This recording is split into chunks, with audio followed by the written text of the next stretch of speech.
go without getting read to. According to the U.S. Department of Education in 2003, more than 4 in 10 preschoolers, 5 in 10 toddlers, and 6 in 10 babies are not read to on a regular basis. Why? Because of funding. First off, funding in community programs is not enough. Teachers lack the money and need to provide books and other toys that stimulate the early stages of literacy. I can personally say, as a preschool educator, this is true. Our preschool relies mostly on donations for books and toys, with funding money usually going to cribs, mats, stools, chairs, furniture, and other things that do not really affect the literacy of the child. Unfortunately, this is true in the home as well. Many young children at home these days are not read to regularly and do not have the privilege of having books, due to the family not having enough money to provide this. Cultural diversity can also affect the resources. With our melting pot of diversity in our schools and daycares, it is difficult to perfectly meet the needs of all children. We have different languages and cultures and ways of life. Due to that, some parents might not be able to speak the English language effectively or read and communicate with their child. Others may have a different culture where reading does not play a significant part in their lives. Just look at the average parent today. To entertain, some just turn on the TV.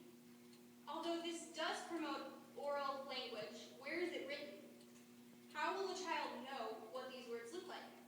With that question being said, let's look at some of the effects down the road these children will face.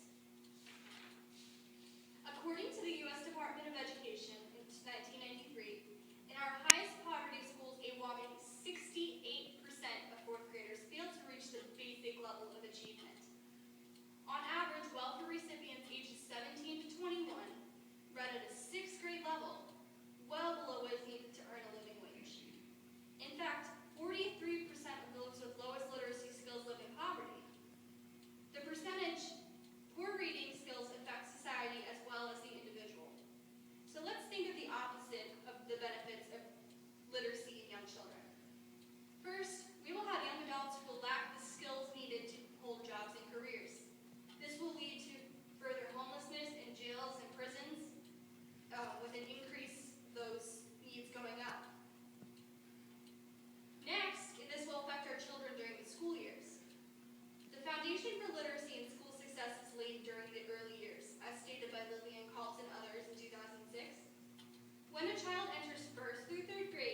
Funding and